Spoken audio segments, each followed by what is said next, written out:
Merci. Laisse que Jésus soit glorifié en ces lieux, maintenant et à jamais. Nous disons Amen. Amen. Amen. Est-ce qu'on peut acclamer le Seigneur? On peut reprendre nos places. Voilà, on peut reprendre nos places. Nous bénissons Dieu, nous bénissons Dieu. Amen. Nous bénissons Dieu pour Est-ce que quelqu'un est dans la joie d'être là? Amen. Nous rendons gloire à notre Dieu. Je vais chanter une chanson, une ancienne de mes chansons. Cette chanson, c'est même la source de cette vision que Dieu m'a donnée il y a très longtemps et concernant ces thèmes que nous sommes en train de parler ici. Je me reproche parce qu'aujourd'hui, je peux dire qu'étant qu'un homme en évoluant, en allant de l'avant, il y a d'autres visions de Dieu qui, à cause du temps, ça donne. À cause du temps,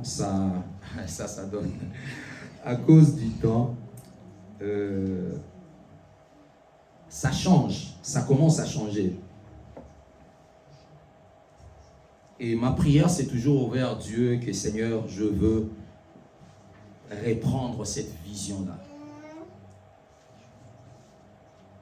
Vous savez, je marchais, j'allais au travail, je regardais le ciel, je cherchais voir les anges.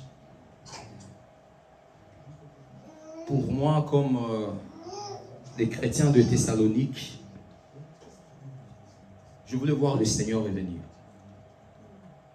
Je voulais voir le Seigneur revenir. Alors, c'est une chanson en lingala. Ça n'a pas de mélodie, mais seulement les paroles sont importantes. Amen. Donc, le francophone, excusez-nous. Le russophone, excusez-nous. Mais je vais dire ce que la chanson dit.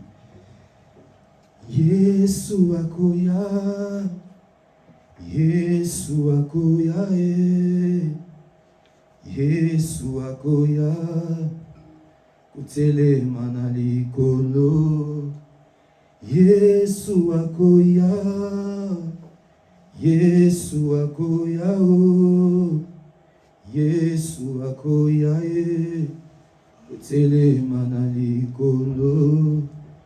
Ngomba ekokweya, abwato ekozinga Yesu akoya makutele manali kolo. Mituka ekotutana, po bakumbi bakobunga Yesu akoya akutele manali kolo babwato ekozinga bakumbi bakobunga Yesu akoya akutele manali kolo bapepo ekokweya po bapilote bakobunga Yesu akoya akutele manali kolo. Nzembo eza masapote, nzembo eza masanote Yesu akoya akotele manali kolo. Nzembo eza masapote, nzembo eza masanote Yesu akoya akotele manali kolo. Moninga na ngai bongama moninga tozala preo Yesu akoya akotele manali kolo. Motema na ngai bongama motema tozala preo Yesu akoya akotele manali kolo. Amen. Amen, amen. Voilà, la chanson dit seulement que Jésus revient bientôt. Amen. Amen. Jésus revient. Et quand Jésus reviendra, à cette fois-ci, il y aura beaucoup de catastrophes. Parce que même les pilotes seront enlevés. Et quand le pilote est enlevé, les avions seront obligés de tomber. Il y aura beaucoup des accidents parce que les chauffeurs seront aussi parmi de ceux qui seront enlevés. Et des bateaux aussi vont aussi se noyer parce qu'il y a aussi ceux qui sont là aussi seront aussi enlevés. Et j'ai dit à mon cœur d'être prêt. Et toi aussi, tu dois dire à ton cœur, mon cœur, soyons prêts. Amen. Amen. Soyons prêts. Nous bénissons Dieu depuis ces 3 dimanches passés, aujourd'hui le 4e dimanche. Nous sommes en train de parler, par la grâce de Dieu, de racheter les temps. Racheter les temps. Le premier jour, le Seigneur a commencé à mettre de base et nous avons parlé de beaucoup de points qui avaient trait en fait par rapport à racheter les temps. Et nous avons parlé de quelques points qui nous a aidés un peu aussi à avancer. Nous avons parlé de racheter les temps. Nous avons dit que ce qu'on devait savoir, c'est que d'abord, Dieu fait toutes choses dans les temps. L'idée de Dieu, c'était de donner, qu'est-ce qui peut nous pousser à donner de l'importance au temps? Parce que l'homme donne de l'importance à quelque chose qu'en fonction d'une chose qui lui permet de donner importance. Et pour que nous puissions donner de l'importance au temps, on doit d'abord savoir quelle est l'importance de ces temps. Et pour voir l'importance du temps, on doit voir l'importance du temps auprès de Dieu, on doit voir l'importance du temps auprès du diable, on doit voir l'importance du temps dans ma propre vie. Parce que nous ne sommes que ces 3-là.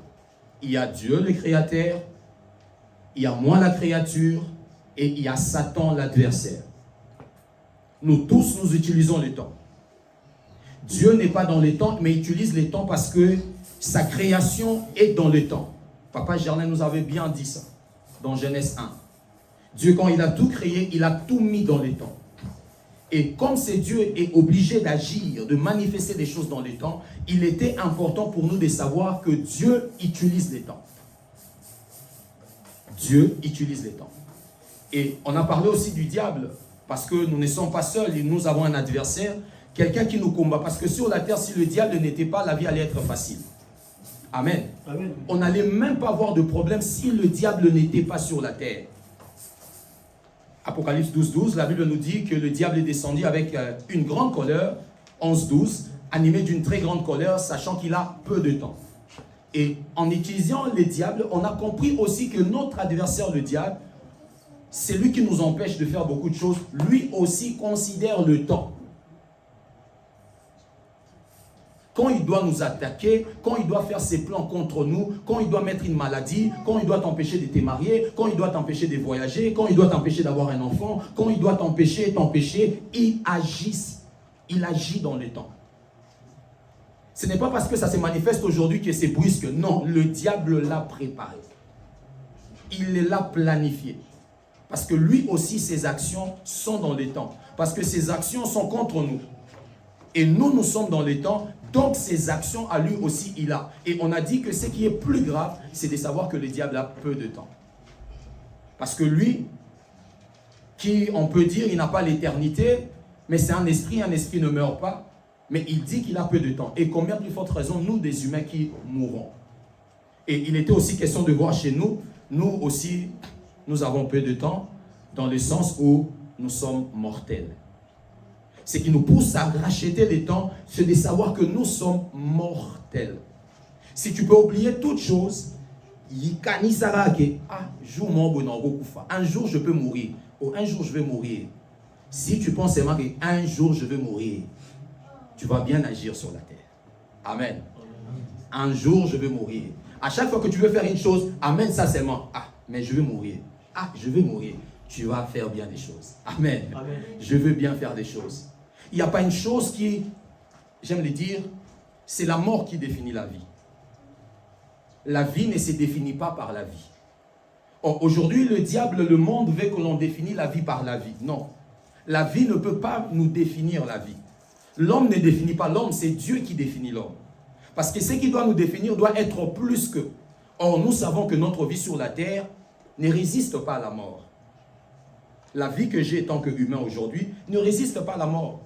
Si Jésus ne revient pas, je serai obligé de mourir. Mon père est déjà mort, ma mère est déjà morte, il y a un grand frère, 2 grands frères déjà sont déjà morts. Donc ça prouve que je suis dans la liste Mobutu est déjà mort. Il y a beaucoup de gens plus importants que nous qui étaient sur la terre. Ils sont déjà morts. Des hommes de Dieu, ils sont déjà morts. Jimmy Swaggart est déjà mort. Renard Bonke est déjà mort, je crois, est déjà mort. Tous ces gens sont morts. Ça n'a rien à voir avec la chrétienté, être saint ou être enfant de Dieu. On va mourir. Si seulement Jésus tardait, un jour, si pas moi, si pas toi, de loin ou de près, tu verras mon cercueil. Amen. Amen. Ou je verrai le tien. Amen. Amen. Notre frère venait de mourir ici. C'est la première fois que quelqu'un de l'église meurt ici à Moscou. Notre frère. Et puis c'est le premier mort où j'ai vu comme ça, le visage comme ça. De proche, quelqu'un de proche. Il est parti aujourd'hui, on ne parle pas de lui. Avait-il racheté les temps? Cette question-là, moi, je ne répondrai pas à sa part. Jamais. Même si toutes les églises du monde venaient pleurer le jour de ton deuil, ils ne diront rien à Dieu. Même si tout le pasteur du monde venait dans ton deuil pour dire que celui-ci, il était un bon chrétien, ça n'ajoutera rien auprès de Dieu. Ils ne pourront rien ajouter sur ce que Dieu a déjà écrit en regardant ma vie, en regardant ta vie sur la terre. Voilà pourquoi on doit racheter le temps. S'il y a des choses à faire, c'est maintenant. S'il y a des choses à changer, c'est maintenant. S'il y a des choses à rectifier, c'est maintenant. Amen. Amen. Le deuxième jour, le Seigneur, par sa grâce, par le pasteur Alfred, il nous a parlé de l'importance du Saint-Esprit et de la parole ou encore de la connaissance.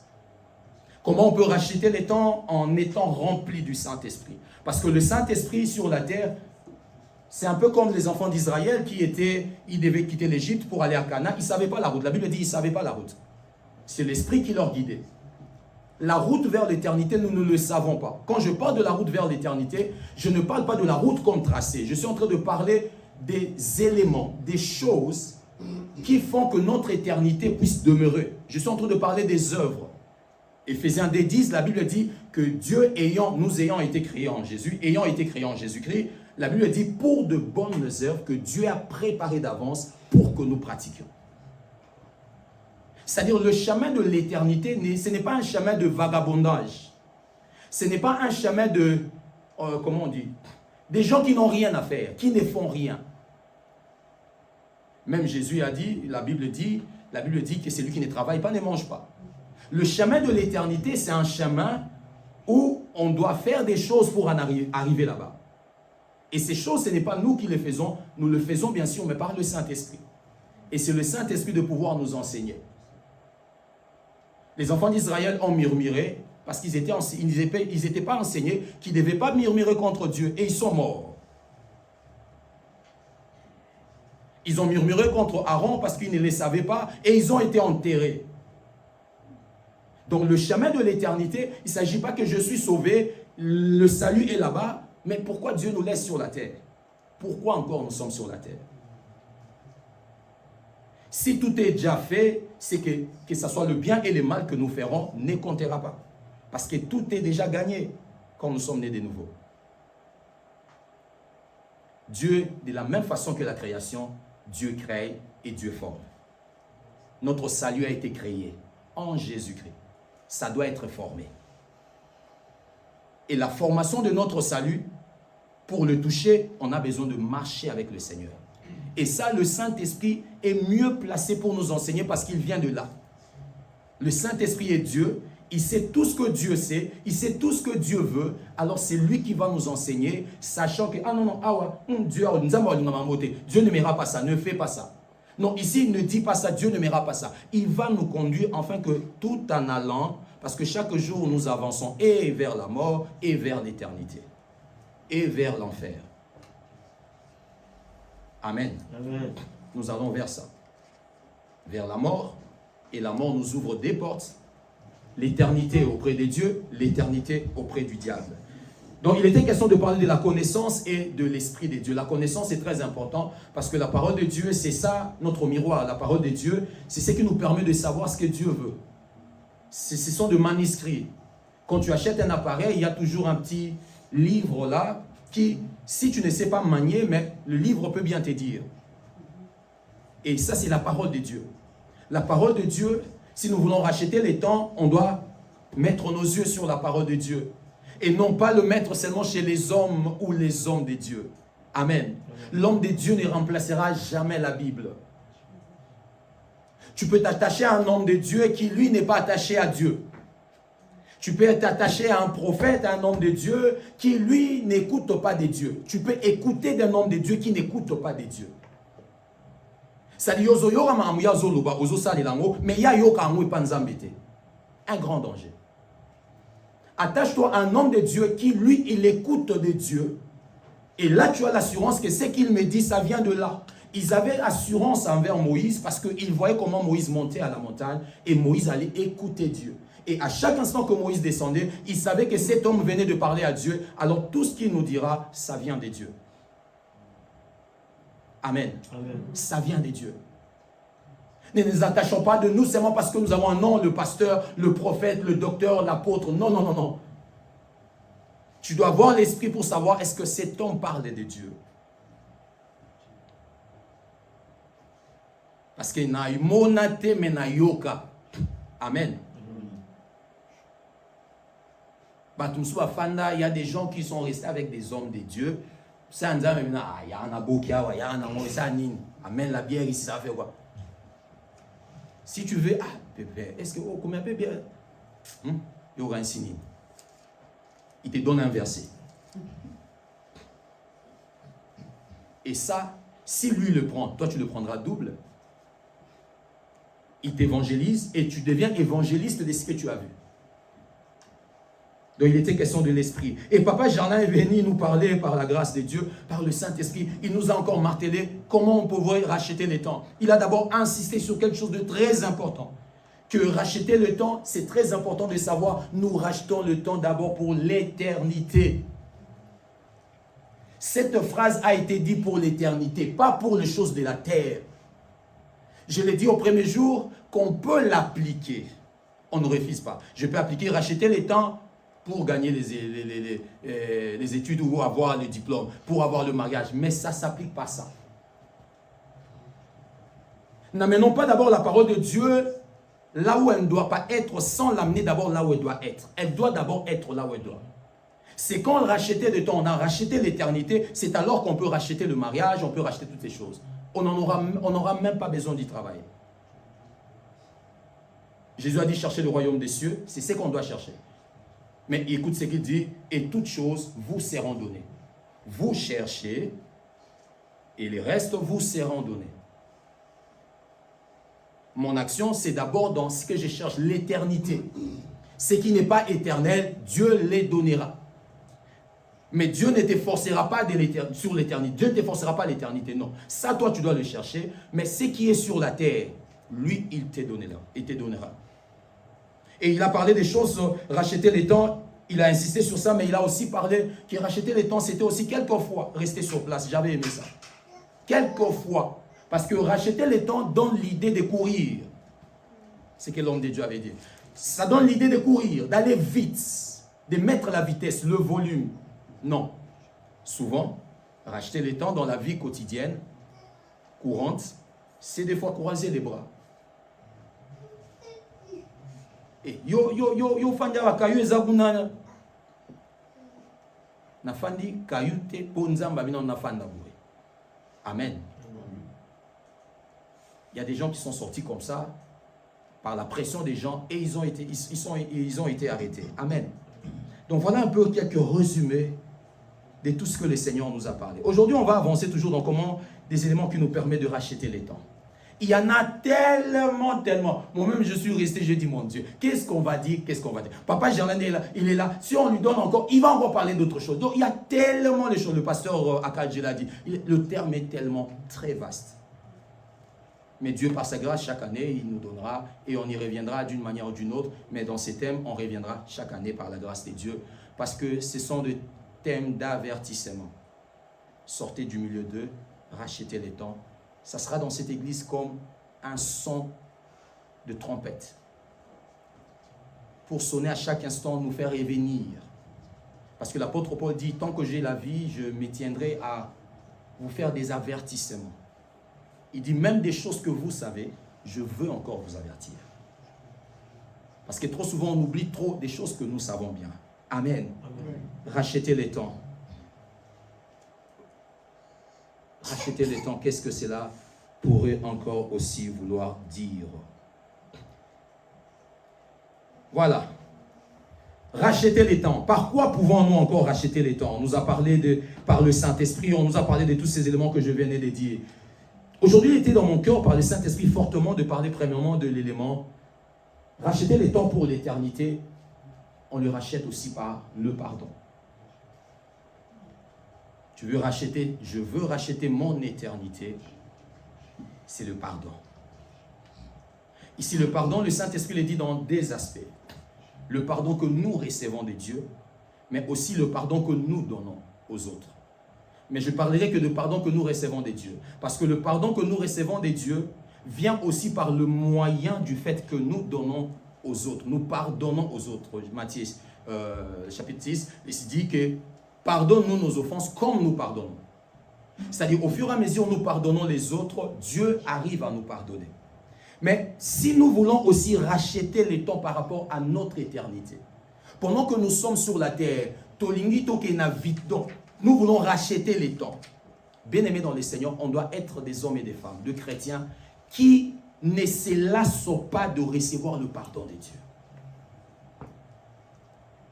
Qui se battent chaque jour pour recevoir le pardon de Dieu. Il y a quelques temps que le Seigneur a commencé à me parler parce que je regarde le culte même 2 fois.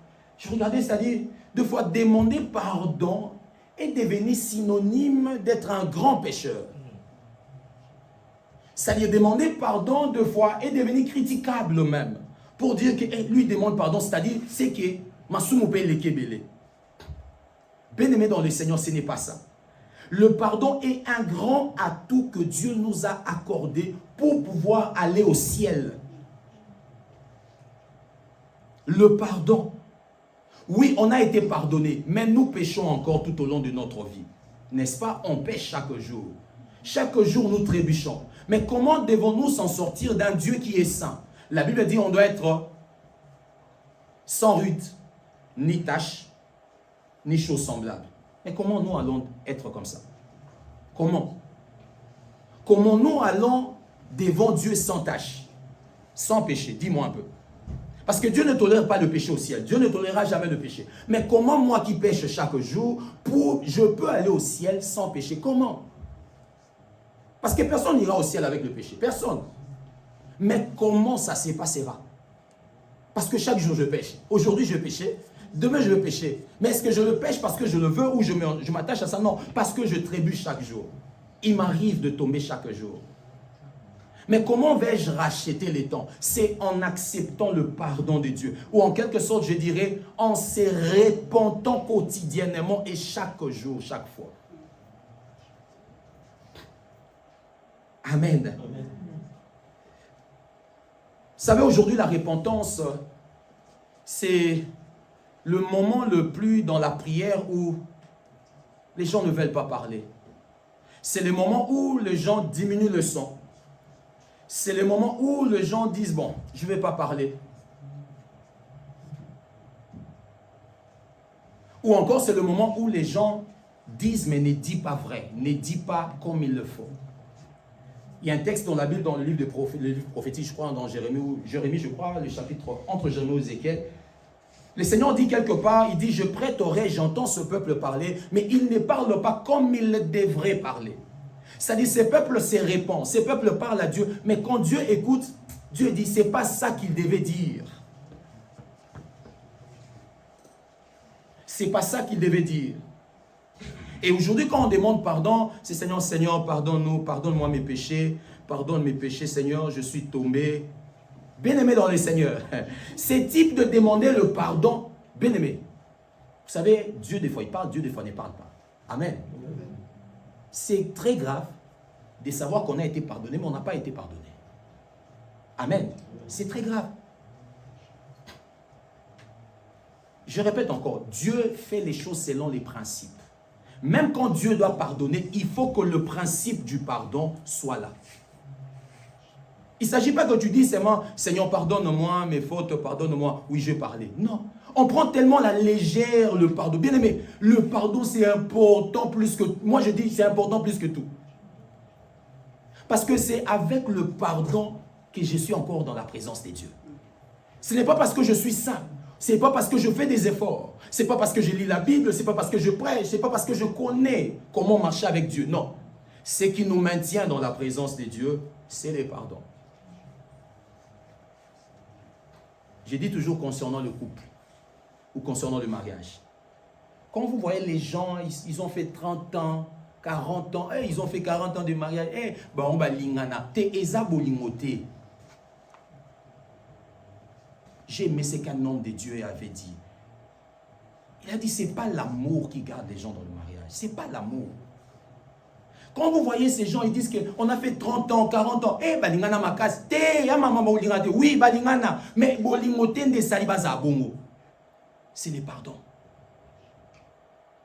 Parce que le jour où l'homme avait fait une de bêtises et sorti avec une autre femme, si la femme n'avait pas voulu pardonner l'homme, ils allaient se séparer. Comme ça limité mutu amonité, mais ba limbi sanaki na ba chambre. Le couple sont forts à cause du pardon. Oui, l'amour ça contribue, mais bien aimé, il y a des moments où on n'aime pas la personne qu'on aime. Il y a des moments où à opeso kana exagération. Je dis toujours si Dieu peut mettre nos vies ici dans l'écran. Mais mutuellement dans la technique quand ma kanisna yate. Parce qu'au moins ma kanisna ma baby moi sinon on a tout mbal non on. Ne vous en faites pas. Ça se passe. Un jour l'homme a dit que un jour la femme a dit pourquoi ils ont déjà dit ça. Mais ce sont le couple le plus parfait devant les hommes. Mais un jour l'un a regretté, l'autre a regretté. Mais qu'est-ce qui a changé? C'est le pardon. La relation avec Dieu ne se maintient pas parce que nous sommes saints. La relation avec Dieu ne consiste pas que l'on garde le commandement. Non, la relation avec Dieu se garde par le pardon. Parce que si je veux faire des choses, je ferai, mais je ne ferai pas ce que Dieu veut. Mais le pardon fait en sorte que Nzambali Naraka Ndenge Naza. C'est-à-dire quand je demande sincèrement pardon à Dieu, même si Nazarina mi funda j'avais le sac de péché, Dieu va m'accueillir et il mettra ces fautes-là à part. Aujourd'hui, les relations se fragilisent parce que les gens ne veulent pas se pardonner. Amen. Ne veulent pas se pardonner. C'est les pardons. Bien aimé, si tu veux rester avec Dieu, ne cherche pas Matthieu. Non. Mais d'abord, le pardon. Quelqu'un peut dire le pardon. Le pardon. Le pardon. L'éternité est une destination de personnes que Dieu relève à chaque jour. Que Dieu pardonne à chaque jour. L'éternité, c'est le chemin de ces gens-là. Des gens qui savent laver leur robe. Amen. Amen. Des gens qui savent laver leur robe. On va nous donner Apocalypse 7, versets 13 à 14. Apocalypse 7, 13 à 14. Apocalypse 7, c'est déjà là. Bon, moi je vais prendre la Bible parce que mes yeux là. Apocalypse 7, 13 à 14. On m'a dit quand je regarde la vidéo, je ferme les yeux. Alors je refuse de détruire l'image. Apocalypse 7, 13 à 14. Je lis au nom de Seigneur Jésus-Christ. La Bible a dit, et l'un des vieillards prit la parole et me dit, ceux qui sont revêtus de robes blanches, qui sont-ils et d'où sont-ils venus? Ils n'étaient pas là. Avant, ces gens, ils n'étaient pas là. Pourquoi ils n'étaient pas là? On va les connaître. Mais pourquoi maintenant ils sont là? On va les connaître. Donc, ils pouvaient être aussi là avant. Mais ils n'étaient pas là. Mais pourquoi? La Bible dit ceci. Je lui dis, mon Seigneur, tu sais, il me dit, ce sont ceux qui viennent de la grande tribulation. Ils les ont lavé leurs robes.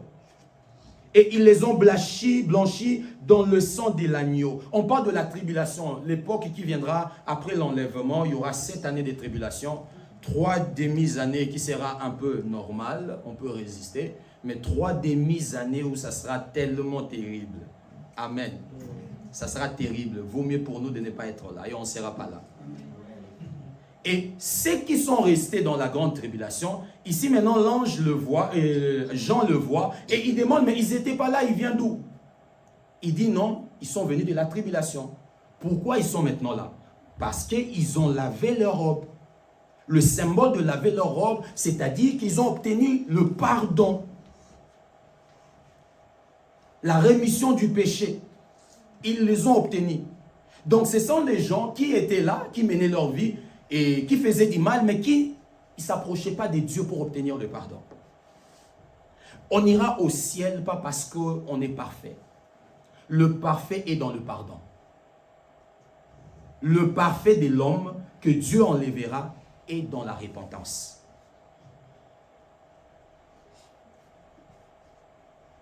Peu importe l'homme sur la terre, homme de Dieu, qui il dit seulement j'arrête. À partir d'aujourd'hui, je ne demanderai plus pardon. Je vis seulement ma vie. Des fois, je plais à Dieu, je fais des ministères, tout ça. Il dit j'arrête le pardon.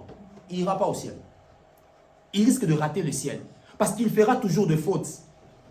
Et ces fautes-là vont lui retrouver là-bas. Amen. Amen. Ça va lui retrouver là-bas. Ces gens ont lavé leur robe. Ils ont lavé leur robe, bien-aimés dans les seigneurs. Vous savez, ce qui fait d'une personne propre, ce n'est pas les habits. Amen. Amen. Je suis propre, non? Amen. Amen. Non, dis-le, je suis propre. Voilà. Je suis Papa Germain. Mais ce n'est pas les habits qui fait de moi propre. Je suis présentable, mais pas propre. Ma propreté, c'est à l'intérieur. Je suis présentable. C'est-à-dire, ce que vos yeux peuvent voir est bien. Mais en dehors des yeux, il y a d'autres organes. Il y a l'odorat, il y a le toucher, il y a tout ça. Bon, je prends un bonge. Les bonges, vous connaissez les bonges, non? Les bonges, là, c'est qui dort dans le métro. Quand ils entrent dans le métro, tout le monde fout les wagons. Ils déménagent tous les wagons. Un jour, je suis entré dans le métro, je vois les places sont... Je regarde dehors, j'ai vu beaucoup de places. Je dis, ah, il y a beaucoup de places, je vais m'asseoir. J'entre comme ça. J'ai maintenant compris pourquoi les gens avaient laissé tant de places. Il y avait un bonge qui était là. Il avait sa place ici, mais il y avait d'autres places qui étaient là, qui n'étaient pas près de lui. Mais son odeur empêchait que les gens soient là. Un bonge, même s'il porte le Louis Vuitton, mais son odeur là empêchera toujours les gens d'être près de lui. Même s'il porte le Gucci, les gens ne viendront pas parce qu'il a porté Gucci. Non, les gens viendront parce qu'il est propre ou pas. Comme il le sent, on ne peut pas venir. Le pardon ne nous permet pas d'être présentable, mais d'être propre devant Dieu. D'être propre devant Dieu. Amen. On va nous donner cette image, que s'ils ont déjà cette image de cuve, merci. Voilà, ça c'est le cuve de Reims. Quand Salomon a construit les temples, il y avait ces cuves devant le temple de Salomon. Même si on construira un autre temple, ces cuves-là seront toujours là. Dieu a prévu que ces cuves-là soient dans le parvis. Pourquoi? Parce que le sacrificateur qui devait aller offrir, il devait se laver. Le sacrificateur était choisi par Dieu. Ils étaient lévites, des gens consacrés par Dieu. Mais à chaque instant où ils devaient aller vers Dieu, chaque fois, ils devaient passer par ces cuves. Le sens de la purification. Ils devaient se purifier. Pour aller voir Dieu, ils devaient se laver. Même s'ils entraient, ils sortaient et qu'ils sortent seulement. Ah, il doit encore aller sacrifier. Il doit encore se laver. Et il le faisait chaque fois. Chaque fois. Même les souverains sacrificateurs, on le lavait. Amen. Amen. On les lavait. Pourquoi? Parce que c'est le pardon. On va nous donner Psaume 32, le verset 1 à 6. Oh, c'est tellement trop long les textes. Psaume 32, 1 à 6. Je risque de ne pas donner beaucoup de points. Je vais risquer de donner seulement des points. Parce que je n'aimerais pas aller vite. Psaume 32, le verset 1 à 6. La Bible dit ceci. David, cantique de David. Heureux c'est lui qui la transgression est remise. Heureux, ce n'est pas l'homme qui est propre ou qui est saint ou qui ne fait pas de péché. Non, heureux. David dit, heureux est l'homme dont Dieu pardonne les transgressions. Donc on ne compte pas le péché. Il dit, cet homme-là est heureux. À qui le péché est pardonné, c'est cet homme-là qui est heureux. Pas c'est celui qui accomplit de commandements. Pas celui, non, c'est bien de faire. Mais celui qui est heureux, c'est celui qui sait que Dieu m'a pardonné. Dieu m'a pardonné. Et pour que Dieu pardonne, il faut recevoir ce pardon. Heureux l'homme à qui l'Éternel n'impute pas l'iniquité et dans l'esprit duquel il n'y a point de fraude. Le verset 3, tant que je me suis tu, mes os s'est consumé, je gémissais toute la journée, car la nuit et jour, ta main s'apaisantit sur moi. Ma vigueur n'était plus que sécheresse comme celle de l'été. Je t'ai fait connaître mon péché, je n'ai pas caché mon iniquité, j'ai dit j'avouerai mes transgressions à l'Éternel. Et tu as effacé la peine de mon péché. Il n'a pas effacé les péchés, il a effacé la peine du péché. Chaque péché a une peine. Chaque péché inclut de peine. Chaque péché inclut de peine. Et quand nous demandons pardon à Dieu, nos peines sont effacées. David dit ici que quand je me suis tu, c'est-à-dire je n'ai pas voulu demander pardon à Dieu. Il a dit à chaque instant que je fais ça, sa main était sur moi et ça pesantissait sur moi. Ce n'était pas une main qui me caressait, c'était une main qui me frappait. À chaque instant que je dis, ah non, je ne vais pas demander pardon, ou je ne veux pas, non, pardon, au pays où les ici, que c'est pardon, pardon, combien de fois on a 2 prières la nuit, 22h et 23h30 deux fois, 22h tu as demandé pardon, et puis 23h30 tu dis toi-même, c'est pas excès ça.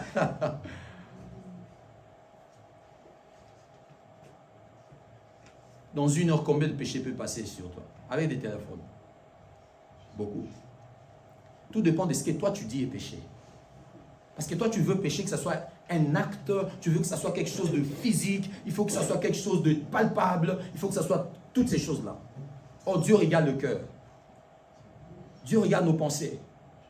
Quand on est enfant, on entend qu'on fasse quelque chose à l'extérieur pour demander à Dieu pardon. Mais quand on devient mature, on regarde notre tête, on regarde notre mentalité. Je regarde mes pensées, je vérifie mes pensées à l'intérieur. Je vérifie mes intentions, je vérifie mes sentiments. Je vérifie toutes ces pensées que j'ai eues aujourd'hui. C'est avec ça que j'irai vers Dieu. Na fingi na ngamu tulibanda te na lobi na ngai loko libanda te mais na kati na ngamoko na mongi makanisa mabeza ki ngamwa mingi ntango na oke na losamu je vais dire ça à Dieu. Personne ne l'a vu, mais moi je le fais. J'irai à Dieu et lui demandera pardon. Je lui demanderai pardon. Si on refuse de demander pardon, on va continuer dans la culpabilité. On va avancer et jusqu'à la condamnation de notre âme.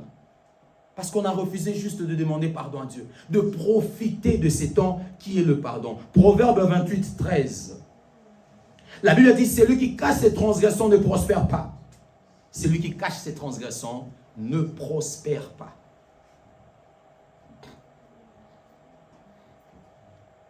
Il ne prospère pas. Mais celui qui les avoue et les délaisse obtiennent miséricorde. Vous savez, Dieu peut bénir matériellement quelqu'un sans que quelqu'un ne le demande. Mais Dieu pardonne toujours ce qu'il lui demande. Dieu peut te bénir sans que tu lui demandes. Mais pour que Dieu te pardonne, tu dois lui dire. Amen. Amen. Tu dois lui dire. Voilà pourquoi même quand il doit sauver l'homme, la Bible nous dit d'abord que l'on doit confesser. En confessant le Seigneur Jésus, en allant vers le baptême, nous sommes en train de confesser nos fautes. Jésus a pris nos péchés à la croix, alors si nous on doit le recevoir, lui a payé notre dette, non? Maintenant nous en face de lui, on doit lui aussi lui payer. Et c'est là, il nous a dit seulement, par la confession. Celui qui casse ses transgressions ne prospère pas. Il ne prospère pas.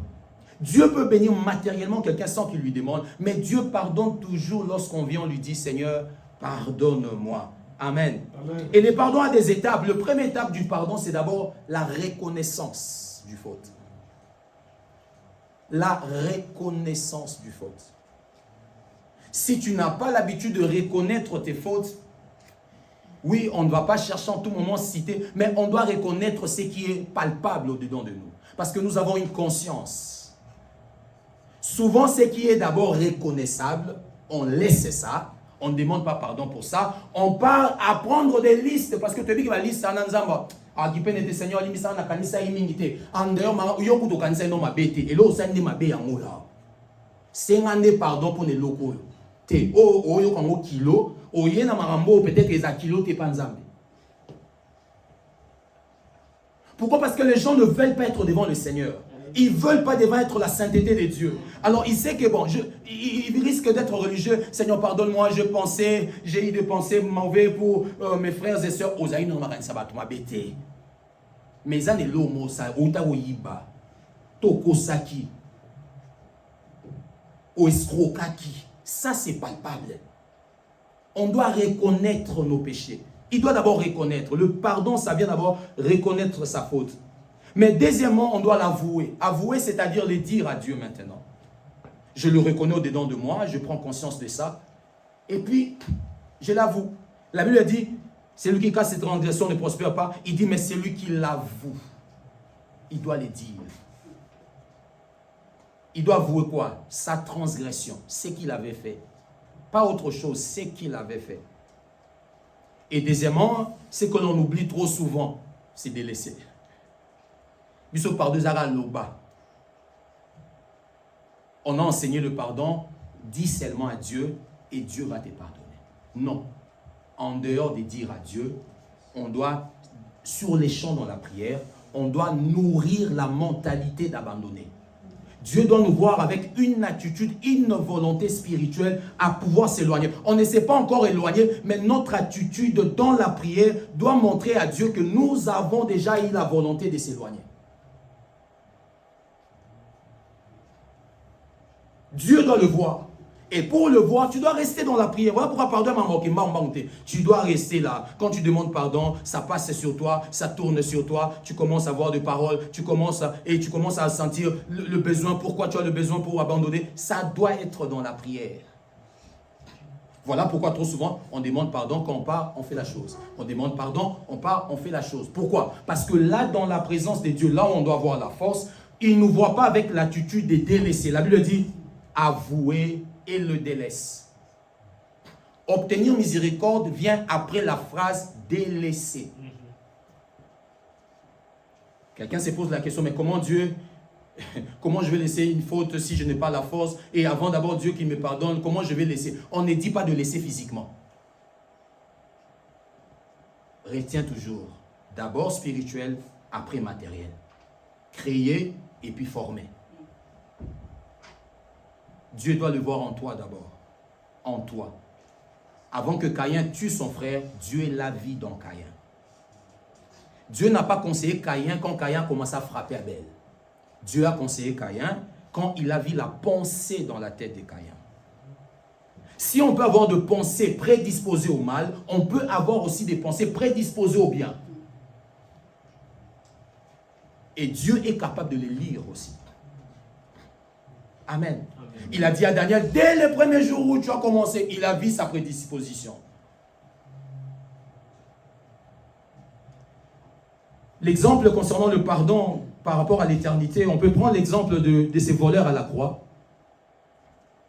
Ces grands voleurs à la croix, Luc 23, 39 à 43. Ces voleurs qui n'a pas lu la Bible comme nous. Hier, quand on le parlait encore à l'intercession, j'ai dit, ah, c'était le point, voilà, c'est bien. Merci Seigneur, parce que ça... Ces voleurs-là, il n'a pas lu la Bible comme toi et moi. On ne lui a pas critiqué, toi, tu ne lis pas la Bible. Hein? On ne lui a pas dit, toi, tu viens en retard à l'église. Hein? Toi, vraiment serviteur, tu viens en retard. On ne lui a pas dit tout ça. Mais il est au ciel. Comment? Comment? Luc, chapitre 23, le verset 39. à 43. Luc 23. Excusez-moi, là-bas, je ne saurais pas lire. Je disais Luc 23, le verset 39 à 43. J'ai lu notre Seigneur Jésus-Christ. L'un des malfaiteurs crucifiés l'injuriait, disant, n'es-tu pas le Christ? Sauve-toi toi-même et sauve-nous. Mais l'autre le reprenait et disait, ne crains-tu pas Dieu, toi qui subis la même condamnation? Pour nous, c'est justice, c'est-à-dire c'est juste que nous méritions ça. Car nous recevons ce que nous méritons de nos crimes. Mais celui-ci n'a rien fait de mal. Verset 42. Et il le dit à Jésus, souviens-toi de moi quand tu viendras dans ton règne. Verset 43. Jésus lui répondit, je te l'ai dit en vérité, aujourd'hui tu seras avec moi dans le paradis. Amen. Amen. Cet homme n'a jamais lu la Bible. Cet homme n'a jamais médité, il n'a jamais fait de jeûne, prière. Il ne sait pas ça. Il n'a même pas l'expérience d'une semaine d'être un enfant de Dieu. Il ne l'a même pas. Il venait juste de voler. C'était sa vie de tous les temps. Et il venait juste là, il était là pour subir sa peine. Il n'a pas eu le temps de se reprocher. Il n'a pas eu le temps, il n'en a pas eu. Mais il a rencontré Jésus à la croix. Et cet homme, quelqu'un dira, où est-ce que cet homme a confessé? Il a confessé ses fautes. Quand il parle à son prochain, il dit, le verset 40, ne crains-tu pas Dieu, toi qui subis la même condamnation? Il dit à l'autre, non, non, non, non, non. Toi et moi, nous ne sommes pas comme lui. Il vient d'avouer ses fautes. Il vient de se positionner pas comme Jésus. Jésus qui est saint, il vient de se positionner lui comme pécheur. Il ne l'a pas dit à Jésus, mais il l'a dit à son frère qui était à côté. Et c'était pour lui une confession de son identité qui était un pécheur. Et il a prouvé sa foi en Jésus en lui disant, souviens-toi de moi quand tu viendras dans ton règne. Pour dire qu'il n'a dit mieux. Je sais que tu as un règne. Je sais. Où est-ce qu'il est là appris? Moi, je ne sais pas. Mais il l'a dit.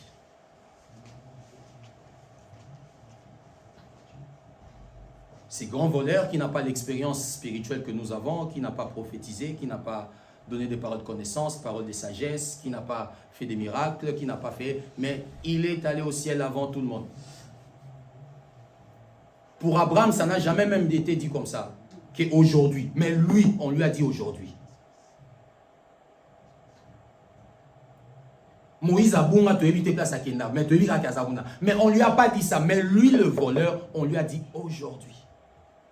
Amen. Amen. Le pardon est la porte du ciel, bien-aimés dans le Seigneur. Ce qui nous empêchait d'aller au ciel, ça a été déjà fait. Nous sommes nés de nouveau, nous sommes devenus enfants de Dieu. Ce qui nous retient encore, c'est seulement le monde. Nous avons seulement à combattre avec le monde. Or, Dieu maintenant a donné la solution à ce monde. Il y a le pardon, il y a la repentance. Il y a la repentance qui est là. Alors, bien aimé, quand tu dois te repentir, mets-toi au sérieux. C'est la chose la plus sérieuse que tu peux faire dans la prière. Pour ton éternité. C'est la chose la plus sérieuse. Pour ton éternité que tu peux faire, c'est la repentance et un pardon sincère à Dieu. Je ne donnerai peut-être pas des deuxième exemple de Pierre et de Judas en faisant la comparaison. Ce qui a fait que Judas aille là où on sait peut-être. On ne sait pas si Dieu dira autre chose. Mais la différence de ces deux hommes, Judas n'a pas fait mal que Pierre. Judas a vendu Jésus. C'est un mal, mais ce n'est pas trop que renier Jésus. Renier, c'est oublier. C'est-à-dire être conscient de ce qu'il était et c'est dire encore qu'il ne l'est pas. Il l'a renié. Et lui qui avait donné la parole à Jésus, je te suivrai partout. Judas n'avait pas dit à Jésus, Jésus, je te suivrai partout. Si Judas seulement s'est repenti, Judas aussi allait être sauvé. La différence entre Judas et Pierre, c'est la repentance. Pierre s'est repenti. Mais Judas ne s'est pas repenti, il est allé se pendre.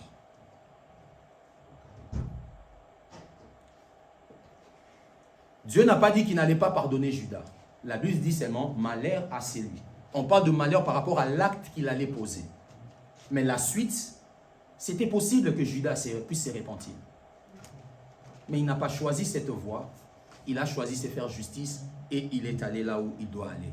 Mais Pierre s'est repenti et il a été apôtre et pilier encore de l'Église. Donc on veut racheter les temps par rapport à notre éternité. Bien-aimé dans les Seigneurs, chaque jour, répands-toi. Même si non, pas de problème. Répands-toi et sérieusement. C'est là où il faut pleurer s'il faut pleurer. Ne pleure pas quand tu demandes à Dieu des choses. Dieu ne nous a pas demandé de lui demander des choses en pleurant. Ça, il ne l'a jamais dit. Mais on peut pleurer quand nous lui demandons pardon. Parce que là, nous sommes en train de réaliser ce que nous l'avons fait. Nous réalisons notre état par rapport à ce que lui a fait de nous. Amen. Cette femme adultère, malgré ces gens qui l'ont accusée, sont partis, mais elle était toujours par terre. Elle attendait que Jésus lui dise, lève-toi. Parce qu'elle ne se voyait pas digne. Alors ne rate pas de demander pardon à Dieu. En dehors des prières qu'on donne pendant la semaine, tu demandes pardon. Que ça ne soit pas le tout. Si tu as le temps, mets-toi. Tu sens quelque chose, demande pardon à Dieu. Parle à Dieu. Ne dis pas Seigneur, pardonne. Non, non, non, non, non. Commence à lui parler. La Bible dit, David a dit, je te parlerai de mes fautes. C'est-à-dire, tu parles à Dieu. Dieu est un homme, pas comme nous, mais Dieu est Dieu. Dieu nous attend. Il veut qu'on vive comme un homme. Dis-lui, Seigneur, ça, Seigneur, je ne savais pas que mon cœur, ça a basculé comme ça. Vraiment, dis-lui ça. Dis-lui ça. Parle-lui. Ne te limite pas, Seigneur, pardonne-moi, que le sang de Jésus, il n'y a que des formules. Pardonne-moi, le sang de Jésus, au nom de Jésus. On ne prend que de brèche, brèche, brèche, brèche. Et s'il veut nous entendre comme un homme qui parle, qui a mal au cœur, Dieu ne l'écoute pas. C'est juste des formules. Seigneur, pardonne-moi au nom de Jésus. Que le sang de Jésus soit sur moi. C'est bien. Mais est-ce que nous sommes convaincus toujours de ça? Je vais demander une chose. Je ne demande pas qu'on puisse répondre. Comment sais-tu que Dieu t'a pardonné? Est-ce que tu le sais seulement par rapport aux Écritures ou par rapport à la conviction même de l'instant? Trop souvent, c'est par rapport à l'Écriture. N'est-ce pas? Compris, même ceux qui ont des bien. Parce que, et comme maman,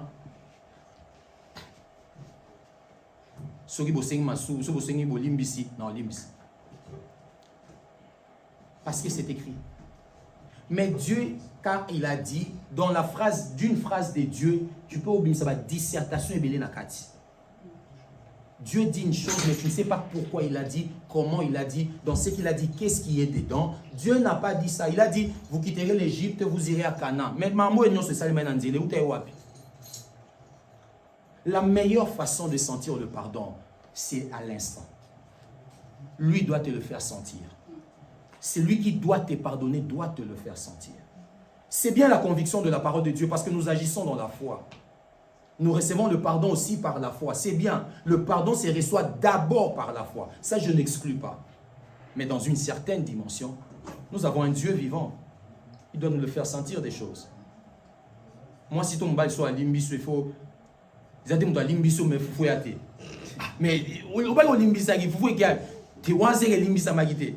Donc, sur la Limbiso, au moins, il faut moi, au moins, il faut y aller, au moins, il faut y aller. Amen. Amen. Tout change. Mais est-ce que quand tu as demandé pardon à Dieu, qu'est-ce qui a changé?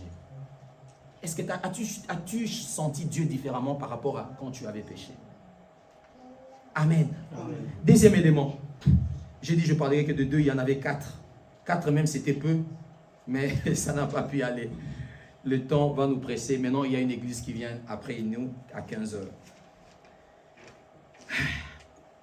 En fait, tout doit être dit, mais... Bon, je prends ces points ici. Deuxième façon de racheter le temps.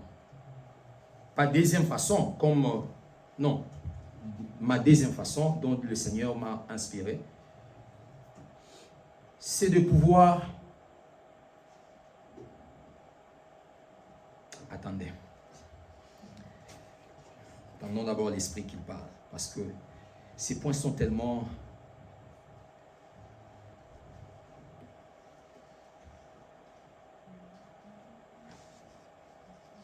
Ok, je vais parler du troisième point, pas le deuxième.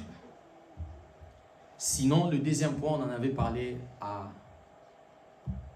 le mercredi. Ce qui était là, le deuxième point, ce n'est pas nouveau pour vous. Amen. Ce n'est pas nouveau pour vous.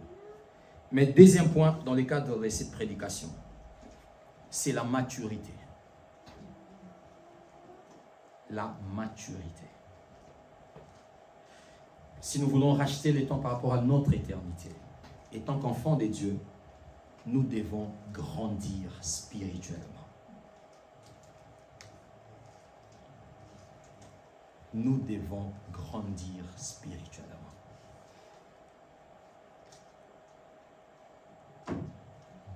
Ce qui fait qu'un enfant aujourd'hui, on lui donne ce qu'hier on ne lui donnait pas, c'est parce qu'il a grandi.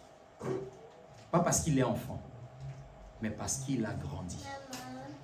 Ce que je donne à Brad, je ne le donne pas à Daniela. Pourquoi? Pas parce que Daniela n'est pas ma fille, pas parce que Brad est plus fils que Daniela. Non, parce que Brad a grandi. Daniela n'a pas encore grandi. La maturité. Quand nous voulons racheter les temps, on doit grandir. On doit accepter de grandir. On doit travailler sur notre croissance spirituelle. La maturité est un plan divin qui est attaché à notre éternité. Ce que tu dois être demain devant Dieu demande de la maturité. Ça demande de passer par la maturité. On va prendre Hébreux chapitre 5, le verset 12. Hébreux 5, 12.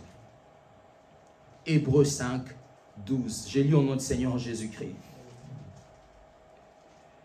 Vous, en effet, qui depuis longtemps, longtemps, ça parle du temps. Bon, longtemps. Long moment, longtemps. Devriez être. Pas vous devez être, vous devriez. Donc, maman, non, le belabino boza yango te, mais faki boza la yango. Mais à l'instant où je vous parle, vous ne l'êtes pas, mais vous devriez l'être. De mettre, mais vous avez encore besoin qu'on vous enseigne le principe élémentaire des oracles de Dieu. Vous en êtes venus à n'avoir besoin du lait et non de la nourriture solide. Le verset 13. Or, quiconque en est au lait n'a pas l'expérience de la parole de la justice, car il est un enfant. Mais la nourriture solide est pour les hommes faits, pour ceux dont le jugement est exercé par l'usage, à discerner ce qui est bien et ce qui est mal. Il dit, vous qui devriez déjà être de maître, être un maître a de l'avantage. Vous devriez l'être, mais vous êtes encore aujourd'hui des enfants. Être un enfant a des avantages. Aujourd'hui, Brad peut dire, maman, je sors. Ah, tu sors? Ok. Mais 10 ans en arrière, il ne pouvait pas les dire. Tu sors? Ok. On ne lui demande même pas tu vas où, tout ça. Ok. Il a 13 ans. Dehors. Mais si Daniela sort seulement à la porte, il ouvre, on sent qu'il est au couloir. Entre, entre, entre. Désavantage. Brad en allant dehors, il va voir ses amis, il va voir le parc, il peut aller dans un targot, il peut acheter quelque chose au magasin, manger là-bas dehors sans emmener ça à la maison.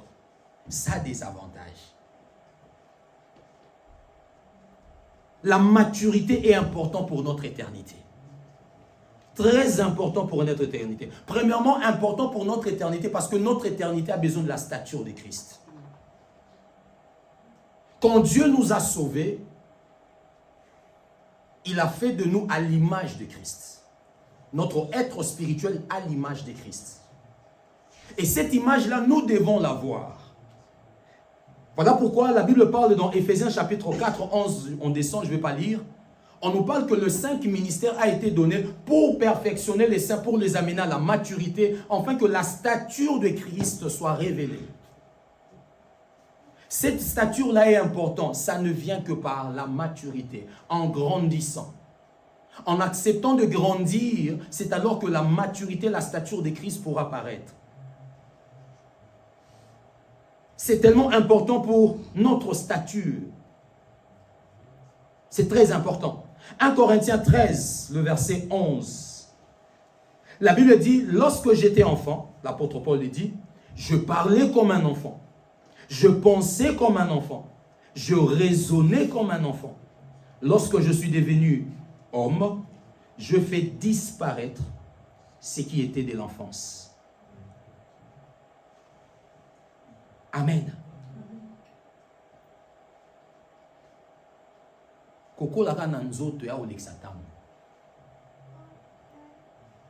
Amen.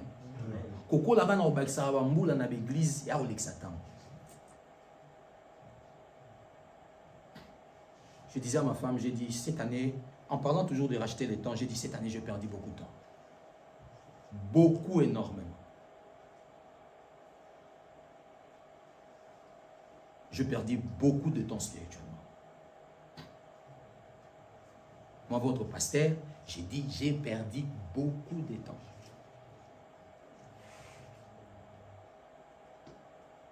Parce que chaque jour que nous avons, le kairos, c'est le moment opportun, le moment convenable, tirer le meilleur. Chaque jour que Dieu nous donne, c'est pour grandir. Chaque jour où ma Bible est à la maison, c'est pour me dire que tu dois grandir. Il y a tout pour que je grandisse dans la parole de Dieu. C'est dans ma maison, c'est dans mon téléphone. Chaque jour où j'ai le temps de prier, Dieu me dit tu dois grandir. Amen. Il me donne la vie, il me dit que tu dois grandir, tu dois grandir, tu dois grandir. Vous savez, l'erreur que je peux constater, quand quelqu'un naît de nouveau, c'est comme s'il est mature. C'est comme quand il passe beaucoup de temps dans l'église, il devient enfant. Parce que la maturité, ce n'est pas prendre le temps à l'église. La maturité, c'est en fait quelque chose du caractère. Ce n'est pas quelque chose de...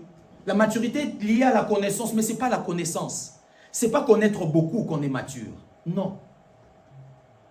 Le hébreu qu'on venait de lire, la Bible dit la capacité à exercer et à connaître le bien et le mal. Après 20 ans à l'église, tu veux qu'on parle de ces débats-là? Que être ivre, est-ce que c'est mauvais ou pas? Pasteur, est-ce que comme un massanga mabé? Frère, qui est caromé là?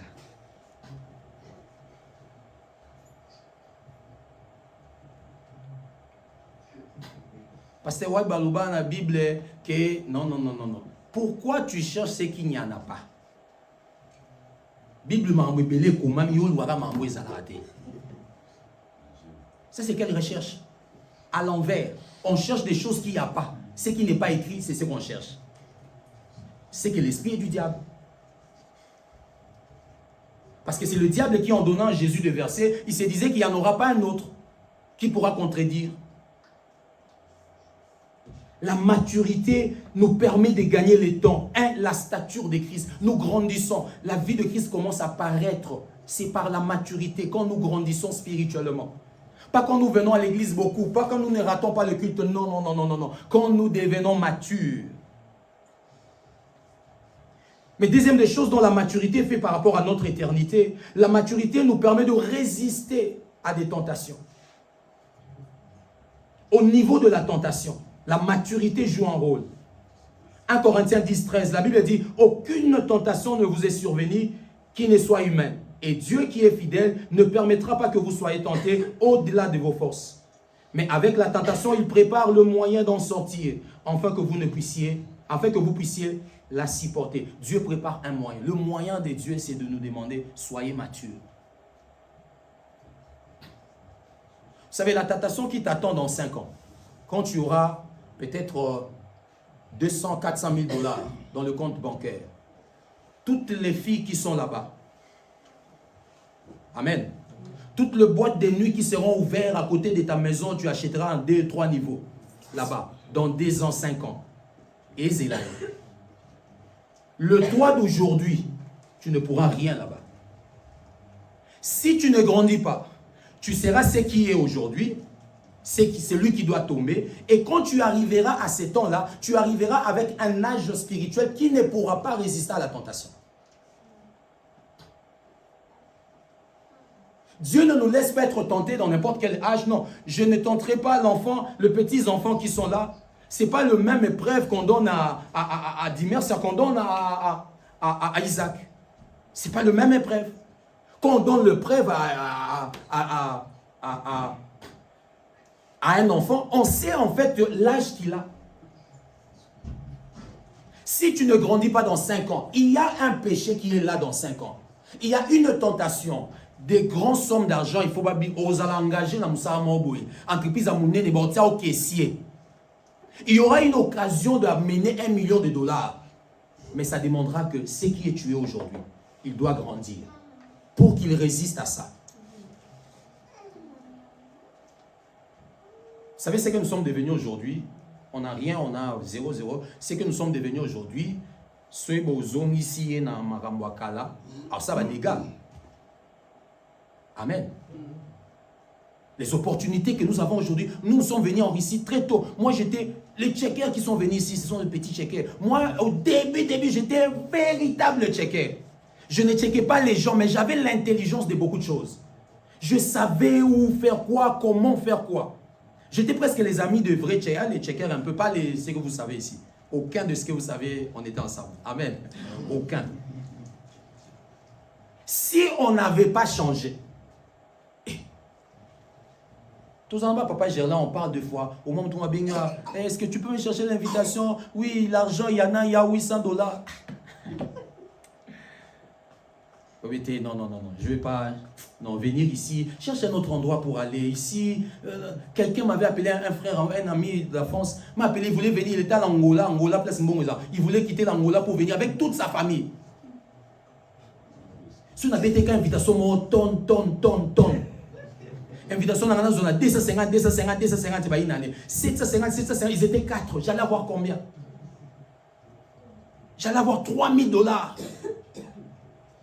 Mais pourquoi je ne l'ai pas fait? C'est que je suis devenu aujourd'hui en Christ, ne peut pas faire ça. Mais si vous me faites rentrer là-bas, j'allais faire ça. Ou si je n'avais pas grandi, parce que qu'est-ce qui fait la différence entre le moi d'aujourd'hui et d'hier? Parce qu'il a grandi.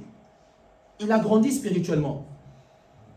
Voilà pourquoi quand tu ne grandis pas, tu seras exposé et tu tomberas de la même façon, peu importe ton âge, peu importe ton temps dans l'église. Voilà pourquoi au monde a un pasteur, abimi, bakangi pasteur ne kobo, bakangi pasteur, oui, d'autres ils en ont que pasteur a koué gaga, tanta qui était maman rasi a koué, mais d'autres ils ont pasteur a kola quitté. Il n'a pas vu le processus de la maturité. A comment il a pasteur, Mastanaya Zagiwana, a Bolier, Vienemo, Zagana Tieye, et puis a papa, a comment il peut moutou. Dieu ne se répand pas de ses dons, mais pas ça n'est pas don kaka, a PC don à prophétie, a bandi au boire à la prophétie.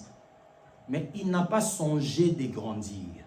Voilà pourquoi tant pasteur a commis un bon succès, a mouta à serre, mais a déjà marié il y a 15 ans, 20 ans, mais a eu ma serre, ma problème. Amen. Alors, calculer ni c'est vrai où ça les ni do pasteur mon dit on raté ma cam. Pas grandir. Ne pas grandir, il y a tellement un grand danger, bien-aimé. On va perdre le temps parce que un jour on tombera là où il fallait pas tomber. On tombera là où il fallait pas tomber parce qu'on n'a pas grandi. Amen. On n'a pas grandi. Et Dieu nous donne le moyen. Vous savez, Pierre est tombé, il a renié Jésus, mais quand il a grandi, Pierre est mort pour Jésus. C'est ça. Il a grandi. Il avait renié Jésus, mais quand il a grandi, Pierre est mort pour Jésus parce que et tous ils sont morts pour Jésus. Il a accepté une mort atroce pour Jésus. Il a défendu Jésus devant les Sahédrins, devant tous ces gens. Il a dit, plaise à Dieu. Pour nous, on ne va pas vous plaire, nous, on doit plaire à Dieu. Et Pierre Robin a fait, il n'a pas peur. Il n'a pas peur, bien-aimé dans les Seigneurs. Il n'a pas peur. Donc, quand on grandit, on va racheter les temps par rapport à notre éternité parce que nous serons exemptés d'autres tentations. Nous ne tomberons pas parce qu'on tombe en fonction. Moi, on va tenter un bonbonner, un biscuiter. Mais moi, on me dit, biscuit, bonbon, moi, là, amen. Tu sors, l'enfant te demande, il ne te demande pas grand-chose. Il te demande, papa, amène-moi le bonbon. Ah, bonbon à 12 roubles. Vous voyez? Quand on ne grandit pas, on va perdre le temps. Mais troisième des choses, quand on ne grandit pas par rapport à la maturité, c'est que nous allons rater beaucoup de bénédictions. Amen. Ne pas racheter les temps par rapport à la maturité fera en sorte que sur la terre, tu perdras beaucoup de bénédictions. Il y a des choses que Dieu te donnera parce que juste tu es l'enfant, il te donne. Mais il y a des choses que Dieu te donnera en fonction de ta maturité. Beaucoup de choses que nous n'avons pas, seulement que nous n'avons pas la maturité de ces choses. Alors, la meilleure façon d'avoir vite ces choses, c'est de racheter les temps et de grandir. Quelqu'un peut dire Amen. Amen. Nous manquons de jouir à des bénédictions à cause de la maturité. Jacques 4:1 nous le dit. Jacques 4:1. Qu'un enfant, bien qu'il est héritier, je ne vais pas dire, bien qu'un enfant ait un héritier, on ne lui donne pas le bien. C'est un héritier, mais on ne lui donne pas. Pourquoi? Parce qu'il est enfant, il n'a pas grandi. Donc quand je retarde ma maturité, je suis en train de retarder aussi de bénédictions. Nous avons quoi que l'on fiancé a bien, mon bali moi est bien, moi si moi est bien, mais nous avons tal là yo habité, soit tindele moi sur abo maman sabat. Yo mo kuluna. Obetami ba ibo so moi so obetende. Et moi ça va tout sert à battre ensemble la Seigneur, je te prie Seigneur, fiancé qui soit saint, qui soit Dieu Dieu ne te donne pas. Comprenez ma famille au balate ezali kamwa famille te ezandeke yo qualité moi nzamba pe so moi si ezate.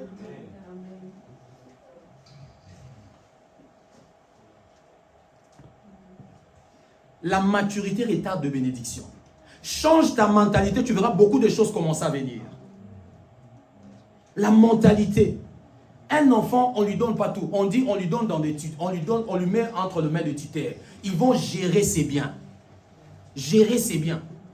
Jusqu'à ce qu'il grandisse. Quand il grandit, c'est alors qu'on va lui donner. C'est alors qu'on va lui donner. On va lire Jean, 1 Jean, on va finir par ici. 1 Jean chapitre 2, le verset 14. 1 Jean chapitre 2, le verset 14. 1er Jean 2, 14, et puis on va descendre. Je disais 1er Jean 2, 14. On commence même le verset 12. Il dit, je vous écris petits enfants, parce que vos péchés vous sont pardonnés à cause de son nom. Vous savez ce que les petits enfants veulent entendre? Il